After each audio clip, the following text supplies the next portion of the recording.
தியானிக்கும்படியாக தெரிந்து கொண்ட வேத வசனம் அப்போஸ்தலர் நடவடிக்கைகள் புஸ்தகம் 2வது அதிகாரம் 1 முதல் 4 வசனத்தை நான் வாசிக்கிறேன், கவனமாய் கேட்டுக்கொள்ளுங்கள். பெந்தேகோஸ்தே என்னும் நாள் வந்தபோது அவர்கள் எல்லாரும் ஒருமனப்பட்டு ஓரிடத்தில் வந்திருந்தார்கள். அப்பொழுது பலத்த காற்றடிக்கிற முழக்கம் போல வானத்திலிருந்து சடுதியாய் ஒரு முழக்கம் உண்டாகி அவர்கள் உட்கார்ந்திருந்த வீடு முழுவதும் நிரப்பிற்று. அல்லாமலும் அக்னிமயமான நாவுகளைப் போல பிரிந்திருக்கும் நாவுகள் அவர்களுக்கு காணப்பட்டு அவர்கள் ஒவ்வொருவரும் மேலும் வந்து அமர்ந்தது. அவர்கள் எல்லாரும் பரிசுத்த ஆவியினாலே நிரப்பப்பட்டு ஆவியானவர் தங்களுக்கு தந்துள்ள வரத்தின்படியே வெவ்வேறு பாஷைகளில் பேசத் தொடங்கினார்கள். இந்த வசனத்தை நாம் பார்க்கும் பொழுது ஆண்டவராய் இயேசு கிறிஸ்து இந்த உலகத்தில் 33 வயது வரையில் அவர் வாழ்ந்து, குறிப்பாய் 30 வயதில் அவர் ஊழியத்தை ஆரம்பித்து 3.5 வருடங்கள் பிதாவின் சித்தத்தின்படி ஊழியத்தை நிறைவேற்றி கொண்டிருந்தார். அந்த 3.5 வருட காலங்களும் அவர் பல தேசங்களுக்கு, கிராமங்களுக்கு, பட்டணங்களுக்கு அவர் சுற்றி திரிந்து சுவிசேஷத்தை பிரசங்கித்து ஜனங்களுக்கு உண்டாயிருந்த வியாதிகளை குணமாக்கி பிசாசுகளை துரத்தி அநேகரை தேவ ராஜ்யத்திற்கு அவர் தகுதிப்படுத்தி கொண்டே இருந்தார். ஆனால் இந்த உலகத்திலே இயேசு கிறிஸ்து மாமிசத்திலே முழுவதும் சுற்றி கொண்டிருந்தால் இந்த உலகத்தின் ஜனங்களை முழுவதுமாய் மீட்டுக்கொள்ள முடியாது என்பதற்காக அவர் சிலுவை மரணத்தை ஏற்றுக்கொள்ள வேண்டும், சிலுவையில் அவர் தழும்புகளை ஏற்றுக்கொள்ள வேண்டும், சிலுவையில் அவர் காயங்களை ஏற்றுக்கொள்ள வேண்டும், சிலுவை வழியாக இரத்தத்தை சிந்த வேண்டும் என்பதற்காக அவர் சிலுவை மரணத்தை ருசிப்பதற்காக ஒப்புக் கொடுத்தார்.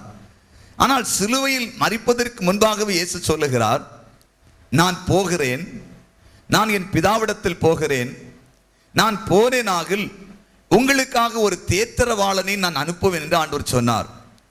சொல்லிவிட்டு சிலுவை மரணத்திற்கு அர்ப்பணித்தார். சிலுவையில் அடிக்கப்பட்டார், மரித்தார், அடக்கம் பண்ணப்பட்டார். 3ஆம் நாள் உயிரோடு எழும்பினார். உயிரோடு எழும்பின இயேசு கிறிஸ்து உடனடியாக பரலோகத்துக்கு ஏறி போகாமல் 40 நாட்கள் அளவும் இந்த உலகத்தில் தான் உயிரோடு இருக்கிறவராக நிரூபிப்பதற்காக தன்னுடைய சீசர்களுக்கு பல சூழ்நிலைகளில் தன்னை வெளிப்படுத்தி கொண்டே இருந்தார். அந்த வெளிப்படுத்தின நாட்களில் அவர் சொன்ன காரியம், பிதாவின் வாக்குத்தத்தத்தை நிறைவேறுவதற்காக நீங்கள் எருசலேமிலே காத்திருங்கள் என்று சொல்லி ஆண்டவர் சொன்னார். அப்பொழுது 120 பேர் எருசலேமிலே ஒரு வீட்டின் மேலறையிலே கூடி ஜெபம் பண்ணி கொண்டிருக்கிறார்கள். அப்பொழுதுதான் அங்கே பரிசுத்த ஆவியானவர் இறங்கி வருகிறார். எப்படி அவர் இறங்கி வருகிறார்? ஒரு பெரிய காற்று அடிக்கிறதை போல ஒரு முழக்கம் கேட்கிறது. அந்த முழக்கம் அப்படியே கேட்டுக்கொண்டிருக்கும், அந்த வீட்டை நிரப்புகிறது. சற்று நேரத்திற்குள் எல்லாருடைய நாவுகளும் அக்னிமயமான நாவுகளாக மாறுகிறது. இன்னும் கொஞ்ச நேரத்திற்குள் எல்லாரும் விதவிதமான பாஷைகளை பேச ஆரம்பிக்கிறார்கள். இன்னும் கொஞ்ச நேரத்திற்குள் எல்லாரும் ஆவியினால் நிரப்பப்பட்டு வரங்களினால் அலங்கரிக்கப்பட்டார்கள் என்று அந்த வாசித்த அப்போஸ்தலர் 2வது அதிகாரம் 1 முதல் 4 வசனத்திலே சொல்லப்பட்டிருக்கிறது. இந்த வசனத்திலே பார்க்கும் பொழுது ஒரு பலத்த காற்றடிக்கிறதை போல ஒரு முழக்கம் உண்டானது. அந்த நேரத்தில் அந்த அறையை நிரப்பினது. ஜனங்களும் ஆவியினால் நிரப்பப்பட்டார்கள், வரங்களினால் அலங்கரிக்கப்பட்டார்கள். அப்படியானால் இந்த பரிசுத்த ஆவியானவர் இங்கு காற்றுக்கு ஒப்புமையாய் சொல்லப்பட்டிரு. கவனமாய் கேளுங்கள். இன்றைக்கு ஆண்டவர் அந்த பரிசுத்த ஆவியானவரை காற்றுக்கு ஒப்புமையாக உங்கள் மத்தியில் இன்றைக்கு அவர் பேச போறீங்கள். கவனமாய் நீங்கள் கேட்டுக்கொண்டிருந்தால் பரிசுத்த ஆவியானவர் காற்றாய் செயல்படுவதையும், இந்த பரிசுத்த ஆவியானவரை காற்றை நாம் விரும்பும் பொழுது, அதை பெற்றுக்கொள்ளும் பொழுது, அதை வாஞ்சிக்கும் பொழுது நம்முடைய வாழ்க்கையில் நடக்கிற மாற்றங்கள், நன்மைகள் என்ன என்று ஒரு 5-6 காரியங்களை உங்களுக்கு நான் சுட்டி காட்ட போகிறேன். ஆண்டவர் உங்களோடு கூட பேசுவாராக. முதலாவது நாம் வாசிக்கும் பொழுது இந்த காற்றாகிய பரிசுத்த ஆவியானவர் எப்படிப்பட்டவராக இருக்கிறார்? ஆதியாகமம் 8வது அதிகாரம் 1 முதல் 4 வசனத்தை வாசிக்கலாம். தேவன் நோவாவையும் அவனுடனே பேழையிலிருந்த சகல காட்டு மிருகங்களையும் சகல நாட்டு மிருகங்களையும் நினைத்தருளினார். தேவன் பூமியின் மேல் காற்றை வீச பண்ணினார். நல்ல கவனமாய் கேளுங்கள். தேவன் பூமியின் மேல் காற்றை வீச பண்ணினார். அப்பொழுது ஜலம் அமர்ந்தது. அப்பொழுது ஜலம் அமர்ந்தது. ஆழத்தின் ஊற்று கண்களும் ஆழத்தின் ஊற்று கண்களும் வானத்தின் மதகுகளும் அடைபட்டன. வானத்தின் மதகுகளும் அடைபட்டன.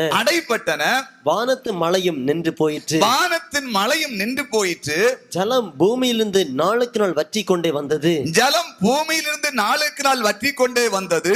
150 நாளுக்கு பின்பு ஜலம் வடிந்தது. 150 நாளுகளுக்கு பின்பு ஜலம் வடிந்தது. 7ஆம் மாதம் 17ஆம் தேதியிலே 7ஆம் மாதம் 17ஆம் தேதியிலே பேழை அரராத் என்னும் மலைகளின் மேல் தங்கிற்று. பேழை அரராத் என்னும் மலையிலே தங்கிற்று. கவனமாய் கேட்டுக்கொள்ளுங்கள். இப்ப தன்னுடைய பிள்ளைகள் பேழைக்குள்ளாக இருந்து தண்ணீரின் மேல் மிதந்து நிற்கிறார்கள். பூமியிலே காலுன்ற முடியவில்லை, பூமியிலே வந்து ஒன்றும் செய்ய முடியவில்லை. அப்படியே தண்ணி நின்று கொண்டிருந்தால் இவர்களுக்கும் பூமிக்கும் சம்பந்தம் இல்லாத ஒரு சூழ்நிலை மாறிவிடும். தேவன் என்ன செய்கிறார்? காற்றை வீசப்படுகிறார். அந்த பரிசுத்த ஆவியாகிய காற்றங்கு வீசுகிறது. வீசின உடனே ஜலம் அமருகிறது. 140-50 நாட்களுக்குள்ளாய் கொஞ்சம் கொஞ்சமாய் ஜலம் வடிந்து போகிறது. இன்னைக்கு சில வேளையில் உங்கள் வாழ்க்கை இந்த நோவாவுடைய குடும்பத்தை போல், நோவாவுடைய வாழ்க்கையை போல் அடைக்கப்பட்ட ஒரு ஸ்தானத்தில் முன்னேறி செல்ல முடியாமல், நடமாட முடியாமல், சில கொந்தளிப்புகள், சில ஜலத்தின் ஊற்றுகள் உங்களை நெருக்கி மேற்கொண்டு ஆண்டவருக்காக செயல்பட முடியாமல் நீங்கள் தேவனுக்காக நிற்க முடியாமல் தடுமாறலாம். ஆனால் பரிசுத்த ஆவியானவராகிய காற்று வீசப்பட்டால் நமக்கு முன்பாக கொந்தளித்துக் கொண்டிருக்கிற ஜலம், பெருகி கொண்டிருக்கிற ஜலம், நாம் செயல்பட முடியாதபடி இருக்கிற அந்த ஜலம் அது அமர்ந்து போகிறது, அது வடிந்து போகிறது. அதைத்தான் முதலாவது காற்றாகிய பரிசுத்த ஆவியானவர் செய்கிறவர். இன்றைக்கு விசுவாசியுங்கள், உங்கள் வாழ்க்கையில் இப்படிப்பட்ட சூழ்நிலை உண்டு. நீங்கள் ஏதோ ஒரு உள்ளான ஒரு இடத்திற்குள் இருக்கிறீர்கள், வெளியே போக முடியவில்லை, வெளியே செயல்பட முடியவில்லை, வெளியின் சூழ்நிலை பார்க்கும்போது பயமாயிருக்கிறது. ஜலம் பெருகி அந்த மலைகளுக்கு மேலாக நின்றதை போல நிற்கிறது.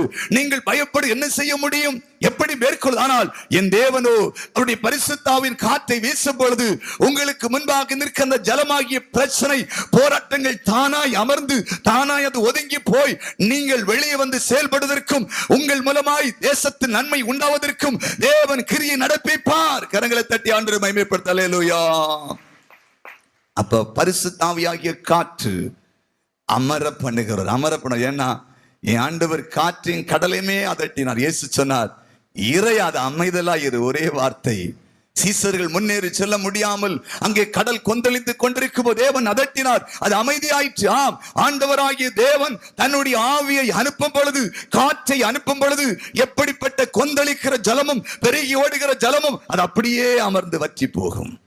இரண்டாவதாக நீங்கள் பார்க்கும் பொழுது இந்த காற்றாகிய பரிசுத்த ஆவியானவர் என்ன செய்கிறாராம்? யாத்திராகமம் 14வது அதிகாரம் 21-22வது வசனத்தை வாசியுங்கள். மோசே தன் கையை சமுத்திரத்தின் மேல் நீட்டினான். மோசே தன் கையை சமுத்திரத்தின் மேல் நீட்டினான். அப்பொழுது கர்த்தர் ரா முழுவதும் பலத்த கீழ்காற்றினால், அப்பொழுது கர்த்தர் ரா முழுவதும் பலத்த கீழ்காற்றினால் சமுத்திரம் ஒதுங்கும்படி செய்து, சமுத்திரம் ஒதுங்கும்படி செய்து அதை வறண்டு போக பண்ணினார். அதை வறண்டு போக பண்ணினார். ஜலம் பிளந்து பிரிந்து போயிற்று. ஜலம் பிளந்து பிரிந்து போயிற்று. இஸ்ரவேல் புத்திரர் சமுத்திரத்தின் நடுவாக, இஸ்ரவேல் புத்திரர் சமுத்திரத்திற்கு நடுவாக வெட்டாந்தரையிலே நடந்து போனார்கள். வெட்டாந்தரையிலே நடந்து போனார்கள். அந்த ஜலம் அப்படியே என்ன செய்கிறது?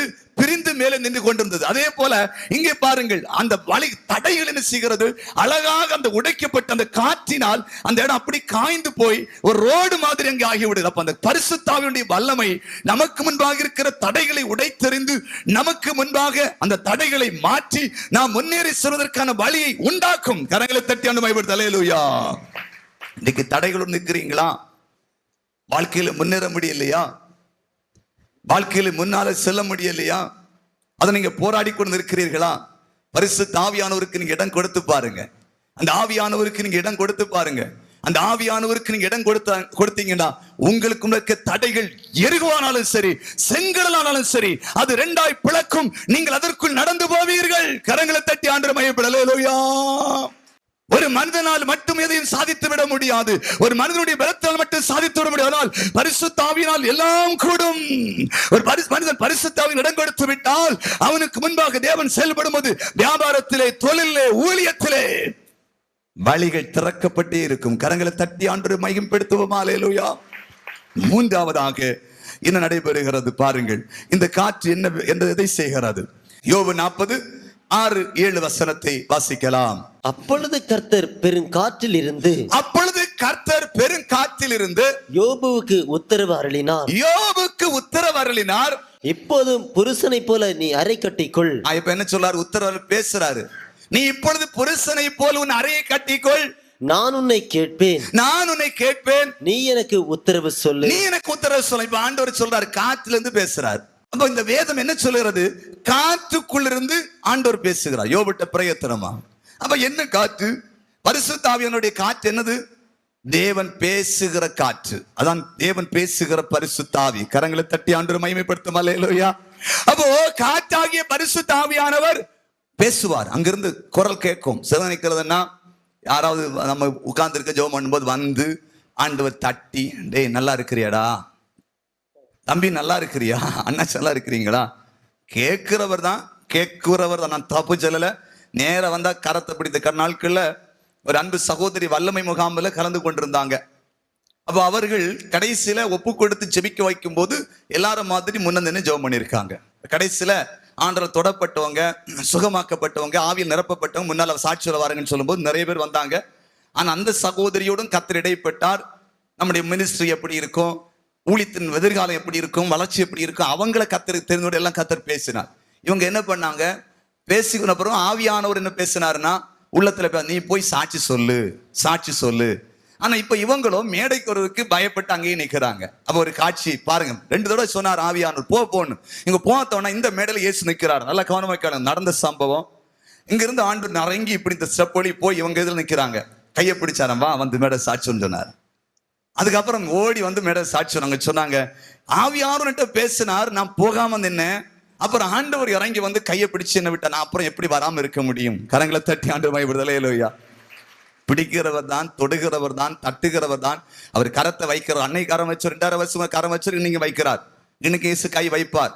நான் அதை விரும்புறேன். இயேசு பிரதேசமா அவர் 2000 வருடங்களுக்கு முன்னாடி ஊழியம் செய்தது போல நான் பின்னால் நிக்கணும், அவர் எனக்கு முன்னாடி நிக்க நான் விரும்பிட்டு தான் இருக்கிறேன். கரங்களை தட்டி ஆண்டு மகிமைப்படுத்தல். அல்லேலூயா. அவர் வந்து எல்லாம் செய்து முடிக்கணும், நான் சும்மா நிக்கணும். அதை நாம் விரும்பி கொண்டே இருக்கிற, அதை நிறைவேற்றுகிற காலத்திலே நம்மை கொண்டு வந்து கொண்டிருக்கிறார். ஆனால் பரிசுத்த ஆவியானவரும் பேசுவார். அவர் அங்கே இருந்து கொண்டு தூரத்திலிருந்து ஒரு சத்தம் தொனிக்கும், மகனே மகளே நீ போ, சாட்சி சொல், ஜெபம் பண்ணு, ஆண்டவருக்காய் கொடு, ஊழியம் செய், ஆத்துமாதாயம் செய், நீ இன்னும் பரிசுத்தம் அடை என்று யாரோ ஒருவர் எங்கோ பேசுனதை போல நம்முடைய காதில் தொனித்துக் கொண்டே இருக்கும். இது பரிசுத்த ஆவியானவராகிய காற்றிலிருந்து ஆண்டவர் பேசுகிற சத்தம். கரங்களை தட்டி ஆண்டவரை மகிமைப்படுத்தல். அல்லேலூயா.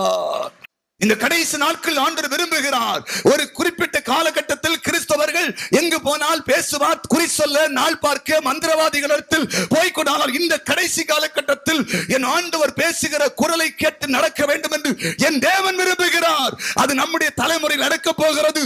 இயேசு பிரதேசமாய் வேலையை குறித்து, தொழிலை குறித்து, ஊழியத்தை குறித்து, வியாபாரத்தை குறித்து, பிள்ளையுடைய திருமண காரியத்தை குறித்து, எதிர்காலத்தை குறித்து நீ பிரதேசமாய் பேசி அநேகர் செய்வதை இந்த ஊழியத்தின் மூலமாய் நீங்கள் பார்க்க போகிறீர்கள். கரங்களை தட்டி ஆண்டவரை. அல்லேலூயா.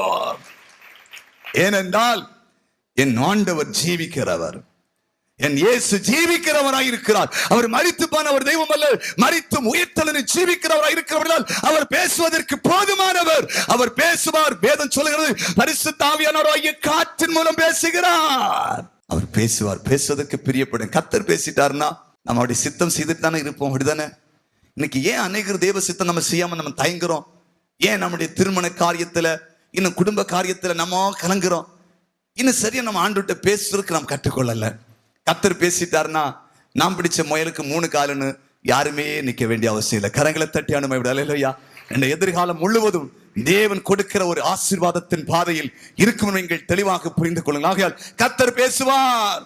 பரிசுத்த ஆவியாகிய காற்றின் மூலம் பேசுவார். அடுத்து நடைபெறுகிறது அந்த காற்றாகிய பரிசுத்த ஆவியானவர் என்ன செய்கிறார்? 2 ராஜாக்கள் 2வது அதிகாரம் 11வது வசனத்தை வாசிக்கலாம். அவர்கள் பேசிக்கொண்டு நடந்து போகையில் இதோ அக்கினி ரதமும் அக்கினி குதிரைகளும் அவர்கள் நடுவாக வந்து இருவரையும் பிரித்தது. ஒரு பயங்கரமான அக்கினி மயமான ஒரு வல்லமை இறங்குகிறது. ஒரு ரதம் வந்தது, 2 பேருக்கு நடுவே நின்னது. எலியா இப்ப அங்க, எலிசா இங்க, கதை முடிஞ்சு போச்சு. இப்ப என்ன நடக்குது வாசிக்கலாம். எலியா சுழல் காற்றிலே பரலோகத்திற்கு, எலியா சுழல் காற்று, ஒரு காற்று அடிச்சது, சுழல் காற்றிலே எங்க கொண்டு போக போறார்? பரலோகத்திற்கு ஏறி போனார். கதை முடிஞ்சது. 2 பேரும் பின்னாலே போனா, ஒரு அக்னி இறங்கிச்சு, ஒரு ரதம் வந்தது, 2 பேரும் அப்படி போனாங்க. இப்ப ரதத்து மேல இவனை ஏற்றி இருப்பான். அதான் நினைக்கிறேன், ஒரு ரதம் மேல வானத்தில் வந்ததோடனே எலியாவை தூக்கி 2 3 தூதர்களா சேர்ந்து தூக்கி மேல வச்சிருப்பாங்க. ஒரு காற்று அடிச்சு கரைக்கி இந்த ரதத்தை அப்படி தூக்கி பரலோகத்துல கொண்டு போயிடுச்சு. அப்ப இது எதை குறிக்குன்னா, இந்த சுழல் காற்று, இந்த காற்றாகிய பரிசுத்த ஆவியானவர் நம்மை பரலோகத்துக்குள்ளே கொண்டு போகிறவர். கரங்களை தட்டி ஆண்டு மையப்படுத்த அல்லேலூயா. இந்த பரலோகத்துக்குள் கொண்டு போவதிலே 2 விஷயம் உண்டு. ஒன்று, பரலோகத்தின் ரகசியங்களை அறிவதற்காக நம்மை அடிக்கடி தேவன் தூக்கி கொண்டு போவது, புரிஞ்சுட்டீங்களா? மற்றொன்று, நிரந்தரமாய் இருப்பதற்கு கொண்டு போவது. அதான் யோவான் 3 இயேசு சொல்லும்போது சொன்னார், ஒருவன் ஜலத்தினாலும் ஆவியினாலும் மறுபடி புறப்பட்டால் தேவராஜ்யத்தில் பிரவேசிக்க மாட்டான். இது இந்த ஆவியின் அபிஷேக, ஆவியின் வல்லமை நம்ம நிரந்தரமா இந்த உலகத்திற்கு நம்மளை பாதுகாத்து பரிசுத்தமா காத்து கடைசியிலும் கூட இருந்து நம்ம ஆத்துமாவை ஒரு சேதம் இல்லாம தூக்கி பரலோகத்துக்குள்ள கொண்டு போய் வைத்து விடும். ஆனா இனி இந்த ஒரு ஆவி என்னன்னா, பரிசுத்தாவின் செயல்படுனா நம்ம அடிக்கடி கொண்டு போவோம் பரலோகத்துக்குள்ள. நீங்க வாசித்து பாருங்க, அது கொஞ்சம் விளக்குகிறேன். எசேக்கியேல் 37வது அதிகாரம் 1வது வசனத்தை வாசியுங்கள். கர்த்தருடைய கை என் மேல் அமர்ந்தது, கர்த்தருடைய கை என் மேல் அமர்ந்தது, கர்த்தர் என்னை ஆவிக்குள்ளாக்கி வெளியே கொண்டு, கர்த்தர் என்னை ஆவிக்குள்ளாக்கி வெளியே கொண்டு போய் எலும்புகள் நிறைந்த ஒரு பள்ளத்தாக்கு நடுவில் நிறுத்தி, எசேக்கியேலை ஆவிக்குள்ளாகி எலும்புகள் நிறைந்த ஒரு பள்ளத்தாக்கு அவனை கொண்டு காண்பிக்கிறார். இது ஆவியானவர் சிலரை தூக்கி கொண்டு போகிற அனுபவம், சுமந்து கொண்டு போகிற அனுபவம். சில காட்சியை நேரடியாக விளக்குவதற்காக தூக்கி கொண்டு போவார். இந்த அனுபவம் பவுலுக்கு இருந்தது. வாசித்து பாருங்க, 2 கொரிந்தியர் 12வது அதிகாரம் 1 முதல் வாசிக்கலாம். மேன்மை பாராட்டுகிறது எனக்கு தகுதி அல்லவே, மேன்மை பாராட்டுகிறது எனக்கு தகுதி அல்லவே, ஆகிலும் கர்த்தர் அருளிய தரிசனங்களையும், ஆகையால் கர்த்தர் அருளிய தரிசனங்களையும் வெளிப்படுத்தல்களையும் சொல்லுகிறேன். வெளிப்படுத்துதலையும் சொல்லுதலே, கிறிஸ்துவுக்குள்ளான ஒரு மனுஷனை அறிவேன். அவன் 14 வருஷத்திற்கு முன்னே, அவன் எப்படி 14 வருஷத்துக்கு முன்னே 3ஆம் வானம் வரைக்கும் எடுக்கப்பட்டான். அவன் சரீரத்தில் இருந்தானோ, அவன் சரீரத்தில் இருந்தானோ, சரீரத்திற்கு புறம்பே இருந்தானோ, சரீரத்துக்கு புறம்பே இருந்தானோ, அதை அறியேன், அதை அறியேன், தேவன் அறிவார், தேவன் அறிவார். அந்த மனுஷன் பரதேசிக்குள் எடுக்கப்பட்டு, அந்த மனுஷன் பரதேசிக்குள் எடுக்கப்பட்டு, மனுஷர் பேசப்படாததும் மனுஷர் பேசப்படாததும் வாக்குக்கு எட்டாததுமாகிய வார்த்தைகளை கேட்டான் என்று அறிந்திருக்கிறேன். என்னதான் கேட்டானா? அங்க போய் கேட்டு வந்திருக்கிறான். பரதேசியாகிய பரலோகத்துக்குள்ள போய் மனுஷன் பேசக்கூடாத அங்க என்ன புதிய பாசல் அதெல்லாம் போய் கேட்டு, அது எப்படின்னா ஆவிக்குள் ஆக்கப்பட்டு பவுல ஆண்டவர் எடுத்து பரலோகத்துக்கு கொண்டு போனார். அல்லேலூயா. அப்ப பரலோகத்துக்கு அடிக்கடி போய் பார்க்கணும். புரிஞ்சுட்டீங்களா? புரிஞ்சுட்டீங்களா? நரகத்தையும் போய் பார்க்கணும். அப்போதான் கொஞ்சம் ஆத்ம பாரம் வரும். எப்படி நரகம், எப்படி பரலோகம், எப்படி. இதன் ரகசியம் என்னவென்று சொன்னால், அந்த நரகத்தின் காட்சியை தேவன் காண்பித்தார். அவரால் இருக்க முடியும். அப்ப ஆவிக்குள்ளாகும் பொழுது தேவன் சிலரை தூக்கி சில இடத்துக்கு, பள்ளத்தாக்குள்ள எலும்புகளுக்குள்ள இடத்துல கொண்டு போகிறார், பரலோகத்துக்குள்ள கொண்டு போகிறார், சில இடங்கள் எல்லாம் கொண்டு காண்பிக்கிறார். அப்ப வேதம் சொல்லுகிறது, ஆவிக்குள்ளாயாச்சுன்னா காற்றாகிய பரிசுத்தாவி நம்ம பரலோகத்துக்கு கொண்டு போகுது. எலியா சுழல் காற்றினால பரலோகத்துக்கு கொண்டு போகப்பட்டான். அப்ப பரலோகத்தை போய் அடிக்கடி பார்த்துட்டு மட்டும் வரவங்களாம் இருக்கக்கூடாது, பார்த்துட்டு மட்டும் வந்துட்டு இருக்கக்கூடாது, பரலோகத்தோடையும் போன. அல்லேலூயா. நமக்கு பெர்மனன்ட் வீடு எங்க இருக்கு? நெட்டியாமலையா, மாமுட்டு கிடையா, கொலை சேரமா, பல இடத்துல வந்துருங்க. கன்னியாகுமரி மரத்துல எங்க வந்துறீங்க? உங்க வீடெல்லாம் எங்கதான் இருக்கு? இந்த வீடு போகும்போது அப்படி மேல போகுமா? ஒன்னும் போகாது. நல்லா வாங்கிச்சிட்டீங்கன்னா ஒரு காற்று அடிச்சு மேல கொண்டு போவார், வீடெல்லாம் அங்க கிடக்கும். அங்க அப்போஸ்தலர் பவுல் சொல்லும்போது சொன்னார், நித்திய வீடு எனக்கு பரலோகத்தில், பரலோகத்தில் இருக்கு. நம்ம பரலோகத்தில் வீடு கட்டுறோம். பரலோகத்தில் வீடு கட்டுறோம்னா இயேசு சொன்னார் யோவான் 14 அதிகாரத்துல, என் பிதாவின் வீட்டில் அநேக வாசஸ்தலங்கள் உண்டு, நான் போகிறேன், போய் உங்களுக்காக ஒரு ஸ்தலத்தை ஆயத்தப்படுத்திட்டு வந்து உங்களை அழைத்து செல்வேன். அப்ப நம்ம இங்க இந்த உலகத்துல வாழும்போது எந்த அளவுக்கு பரிசுத்தம், உண்மை, ஜெபம், விசுவாசம், ஆண்டவரை செயல்படுற காரியம் இருக்குதோ அந்த அளவுக்கு அங்க பெரிய பெரிய வீடா கட்டுவார். அல்லேலூயா. அப்ப நமக்கு பரலோகத்துல பெரிய வீடு கட்டப்படணும்னா நம்ம அந்த அளவுக்கு இந்த உலகத்தில் வாழும்போது நம்முடைய வாழ்க்கை தேவனுக்கு பிரியமான ஒரு வாழ்க்கையாக இருக்க வேண்டும். கரங்களை தட்டி அல்லேலூயா சொல்லும். அல்லேலூயா. அடுத்ததாக இந்த காற்று என்ன செய்கிறது? என்னாகும் 11வது அதிகாரம் 31 32வது வசனத்தை வாசிக்கலாம். அப்பொழுது கர்த்தரிடத்திலிருந்து புறப்பட்ட ஒரு காற்று, அப்பொழுது கர்த்தரிடத்திலிருந்து புறப்பட்ட ஒரு காற்று சமுத்திரத்திலிருந்து காடையை அடித்து கொண்டு வந்து, சமுத்திரத்திலிருந்து காடைகளை அடித்து கொண்டு வந்து பாளையத்திலும் பாளையத்தை சுற்றிலும் இந்த பக்கம் ஒரு நாள் பிரயாணம் மட்டும் அந்த பக்கம் ஒரு நாள்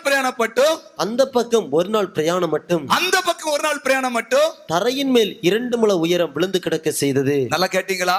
அப்பொழுது ஜனங்கள் எழும்பி அன்று பகல் முழுவதும் ரா முழுவதும் மறுநாள் முழுவதும் காடைகளை சேர்த்தார்கள். இறைச்சிக்கு அழுதாங்க. ஆண்டவருடைய ஆவியை மட்டும் ஊற்றினார்.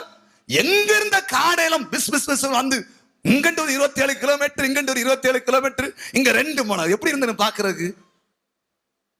காடையா கிடந்த எப்படி இருக்கு? ஒண்ணும் புல்லும் தெரியாது, ஒண்ணும் தெரியாது, எல்லாம் காடையா இருக்கு. ஆண்டவர் எப்படிப்பட்டது? அப்போ இந்த காற்றுக்கு நீங்க இடம் கொடுத்தீங்கன்னா, பரிசுத்த ஆவியானவர் காற்றை வீசும்னு சொல்லிட்டீங்கன்னா, அது வீசிச்சுன்னா துணி தேடி வரும், சாப்பாடு வரும், இளநீ வரும். நல்லா புரிஞ்சுட்டீங்களா? கர்த்தருக்காக நம்ம நிற்கும் போது, பரிசுத்த ஆவியானவருக்கு இடம் கொடுக்கும் போது, நான் மீண்டும் சொல்லுகிறேன், சங்கீதக்காரன் சொல்லுகிறான், நன்மையும் கிருபை என்னை தொடரும். கரங்களை தட்டி ஆண்டவரை மகிமைப்படுத்து. அல்லேலூயா. நம்மை தொடர்ந்து வந்து கொண்டே இருக்கும். என் அன்பு சகோதர சகோதரிகளே, இந்த பரிசுத்த ஆவியின் காற்றை நீங்கள் விரும்ப வேண்டும். இன்னும் ஒரு காரியத்தை கூட சொல்லி உங்களுக்காக ஜெபிக்க போகிறேன். அப்போஸ்தலர் 2வது அதிகாரம் 1வது வசனத்தில் வாசிக்கலாம். பெந்தேகோஸ்தே நாள் வந்தபோது அவர்கள் எல்லாரும் ஒருமனப்பட்டு ஓரிடத்திலே வந்திருந்தார்கள். அப்பொழுது பலத்த காற்று அடிக்கிற முழக்கம் போல வானத்திலிருந்து சடுதியாய் ஒரு முழக்கம் உண்டாகி அவர்கள் உட்கார்ந்திருந்த வீடு முழுவதும் நிரப்பிற்று. அல்லாமலும் அக்கினிமயமான நாவுகளினாலும் பிரிந்திருக்கும் நாவுகள் அவர்களுக்கு காணப்பட்டு அவர்கள் ஒவ்வொரு மேலும் வந்து அமர்ந்தது. அவர்கள் எல்லாரும் பரிசுத்த ஆவியினாலே நிரப்பப்பட்டு ஆவியானவர் தங்களுக்கு தந்திரளின வரத்தின்படியே வெவ்வேறு பாஷைகளிலே பேசத் தொடங்கினார்கள். இப்போ காற்று அடிச்சது, வரம் இறங்கி வந்தது. என்ன வந்தது? காற்று அடிச்சு நிரப்பின உடனே பரிசுத்த ஆவியினுடைய வரம் வந்து அங்கே மக்களுக்கு மேல உட்கார்ந்தது. அப்ப வேதம் சொல்லுகிறது, ஆவியானவராகிய காற்று தான் வரத்தை தருவார். அல்ல சொல்லுங்க, கரங்களத்தில் சொல்ல. அல்லேலூயா. வலத வரத்தை தலையிலும் சுமக்க முடியாது, கையிலும் சுமக்க. யாரெல்லாம் ஆவியே என்னை வாரும் நிரப்புன்னு சபையில மட்டும் துள்ளா மட்டும் போதாது, வீட்டுல போய் தனியா அறையில உட்கார்ந்து கொஞ்ச நேரம் ரீபா லபௌதிரி சம்பர பலப அப்படி ஆவியானவருக்கு அடுத்த வீடெல்லாம் தட்டி எழுப்பக்கூடாது. அமைதியா ஆவி அடக்கமா ஒடுக்கமா உள்ள வச்சு அந்நிய பாச பேச்சு துதிச்சு இருக்கும்போது அங்க சிம்சனை மேல ஆவி இறங்கணும்னா சிங்கத்தை கிழிச்ச மாதிரி வல்லமை இறங்கி கொண்டே இருக்கும். கொஞ்ச நேரம் ஆனோடனே உடம்பெல்லாம் சிலர் ஹீட் ஏற ஆரம்பிக்கும். கொஞ்ச நேரம் தாண்டோன்னே ஆண்டவர் பேச ஆரம்பிப்பார். கொஞ்ச நேரம் தரிசனம் வெளிப்படும். கொஞ்ச நேரம் பார்த்தா பிசாசு அங்க, ஓ நீ எழும்பிட்டு இருக்கிறியா அப்படின்னு பிசாசு கிட்ட வர முடியாது, அங்க அக்கினி எரிய ஆரம்பிக்கும். இது எப்படின்னா ஆவியினாலதான் நடக்கும். அதனால பரிசுத்த ஆவியினால நிறைந்து ஆவியில ஜெபிக்கிற ஒரு மனுஷன் வரங்கள் அலங்கரிக்கப்பட்டு பிசாசுக்கு சவால் விடுவான், பில்லி சூனிய கட்டை உடைப்பான், மந்திர தகடு அழிப்பான். உலகத்தில் இருக்கிற ஒண்ணாவனை சேதப்படுத்த முடியாது. ஆண்டு சொல்லுகிறார், சாவுக்கு ஏதுவான எது ஒன்றை குடித்தாலும் அது உன்னை சேதப்படுத்தாது. கரங்களை தட்டி ஆண்டவரை மகிமைப்பட. அல்லேலூயா. அப்ப அந்த வரம் வேணும்னா அபிஷேகம் வேணும் சிஸ்டர். அபிஷேகம் எல்லாருக்கும் கொடுப்பார். அனுச்சனா யோவேல் தீர்க்கதரிசன புத்தகத்துல, நான் மாம்சமான யாவர் மேலே ஆவியை ஊற்றுவேன்.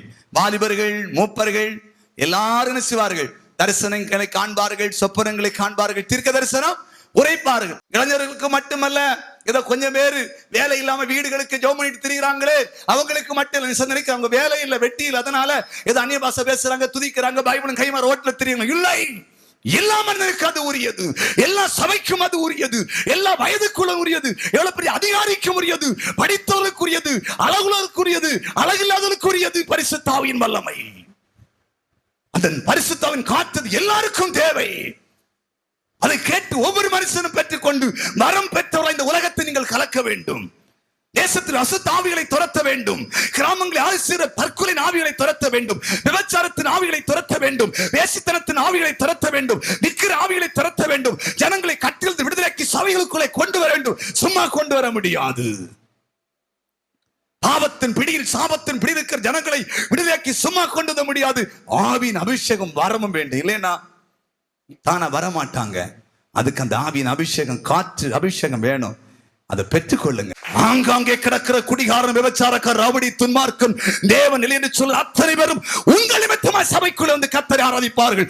இங்கிருந்து எழுப்புதல் இந்தியா முழுவதும் புறப்பட்டு செல்லும். தரிசனம் பெற்றவர்கள் சொல்வார்கள், மிஸ்ரர்கள் சொல்வார்கள், ஆலை கட்டி எழுப்போம், 5 லட்சம் 10 லட்சம் கூடுகிற கூட்டங்களை நடத்தி தேவன் பார்த்த பக்கத்தில் ஜனங்களை கொண்டு வருவோம். அது எப்படி வரும்?